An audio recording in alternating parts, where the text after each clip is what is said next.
मेरे प्यारे बच्चों, अगर आप कक्षा 10वीं में अच्छे अंक लाना चाहते हो तो सिर्फ ज़्यादा पढ़ना ही काफ़ी नहीं है। सही रणनीति और नियमित अभ्यास भी उतना ही ज़रूरी होता है।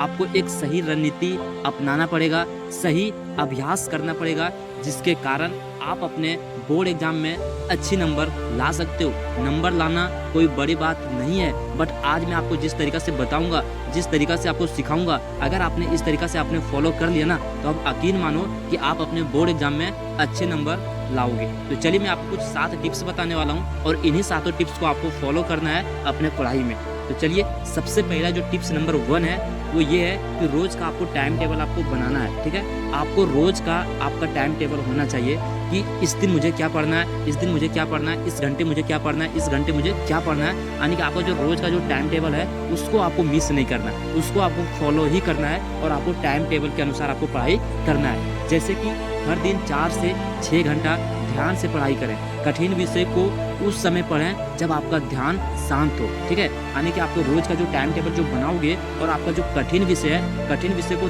तभी पढ़ना जब आपका दिमाग शांत हो। उस समय आपका जो दिमाग शांत रहेगा तो आप अपने कठिन विषय को पढ़ाई करोगे तो आपको समझ ज़्यादा आएगा। ठीक है, तो पहला पॉइंट याद रखना कि रोज़ का आपको टाइम टेबल जो बनाए हो उसको आपको फॉलो करना है।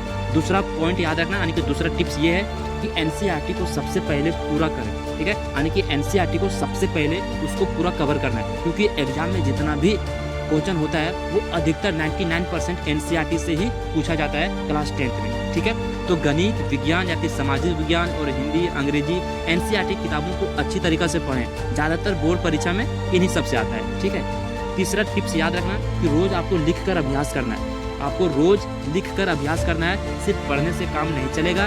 गणित का सवाल या फिर विज्ञान का सवाल या फिर कोई हिंदी का भाषा, ये सब आपको जितने ज़्यादा प्रश्न को लिखकर आप सॉल्व करोगे, जितने ज़्यादा आपने लिखने की प्रैक्टिस करोगे, आपका दिमाग उतना ही ज़्यादा तेज होगा और आप जल्दी भूलोगे नहीं। तो तीसरा पॉइंट याद रखना कि रोज़ आपको लिखकर अभ्यास करना है। ठीक है, चौथा पॉइंट याद रखना कि पिछले वर्ष में, ठीक है, यानी कि पिछले 2-3-4 वर्षों में जितने भी जो प्रश्न पत्र जो आते हैं, ठीक है, यानी कि जो भी प्रीवियस ईयर्स का जो क्वेश्चन होता है उसको आपको कम से कम 5 साल के जो प्रश्न पत्र होते हैं उनको आपको सॉल्व करना है। ठीक है, उनको सबसे पहले बोर्ड एग्जाम देने से पहले आपको पिछले 5 वर्ष से या फिर 6 वर्ष से पहले जो प्रश्न पत्र होते हैं, यानी कि जो प्रीवियस ईयर्स का पेपर होता है उसको आपको सॉल्व करना है। और उसमें आपको सॉल्व इस तरीके का करना है, उसमें आपको टाइम दिया रहेगा 3 घंटा। 3 घंटा से आपको पहले सॉल्व कर देना है। ठीक है, उससे क्या होगा कि आपका जो आत्मविश्वास है वो ज़्यादा बढ़ेगा।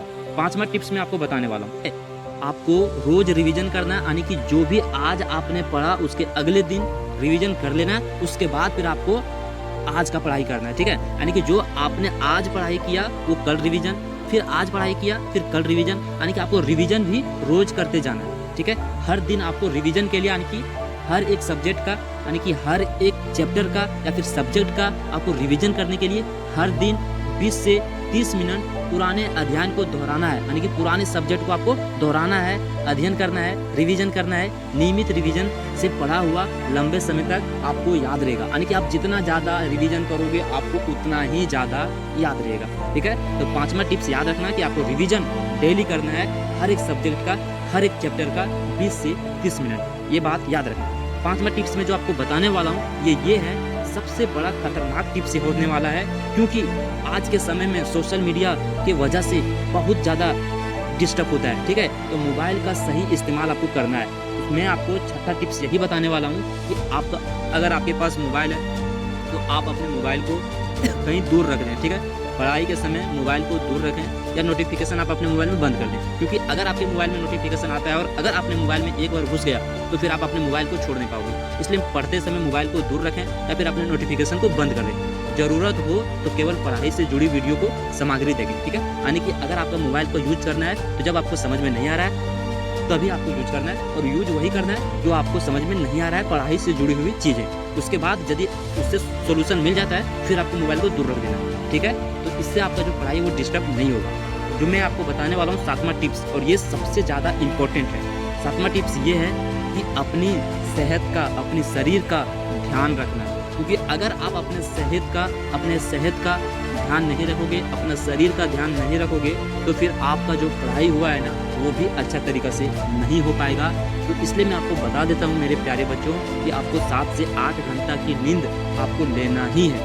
संतुलित आपको भोजन करना है, संतुलित आहार भोजन आपको करना है। रोज थोड़ा व्यायाम करो, ठीक है, व्यायाम करो, एक्सरसाइज करो, स्वस्थ शरीर रहेगा और शांत मन रहेगा, ठीक है। अगर आपका शरीर स्वस्थ है ना तो आपका दिमाग भी शांत रहेगा, आपका मन भी शांत रहेगा और पढ़ाई में आपको मदद करेगा। अगर आपका शरीर स्वस्थ है तो आपका मन भी स्वस्थ रहेगा और आपका पढ़ाई करने में भी मन अच्छा तरीका से लगेगा। याद रखें मेरे प्यारे बच्चों, टॉपर बनने का राज सिर्फ ज़्यादा घंटा पढ़ना नहीं, बल्कि हर दिन नियमित समझदारी और बिना टाल मटोल के पढ़ना। यानी कि आपको एक भी दिन आपको टाल मटोल नहीं करना है, आपको नियमित समय में कंसिस्टेंसी से होकर आपको जब तक आपको बोर्ड एग्जाम ना आ जाए तब तक आपको रूटीन को फॉलो करना है और आपको इसी तरीक़ा से पढ़ाई करना है। मैं आपको बता देता हूँ कि अगर आपने इस तरीक़ा से पढ़ाई कर लिया ना मेरे प्यारे बच्चों, तो आप अपने बोर्ड एग्जाम में बहुत अच्छे नंबर से पास हो जाओगे। तो चलिए मिलते हैं किसी नेक्स्ट वीडियो में, तब तक के लिए जय हिंद।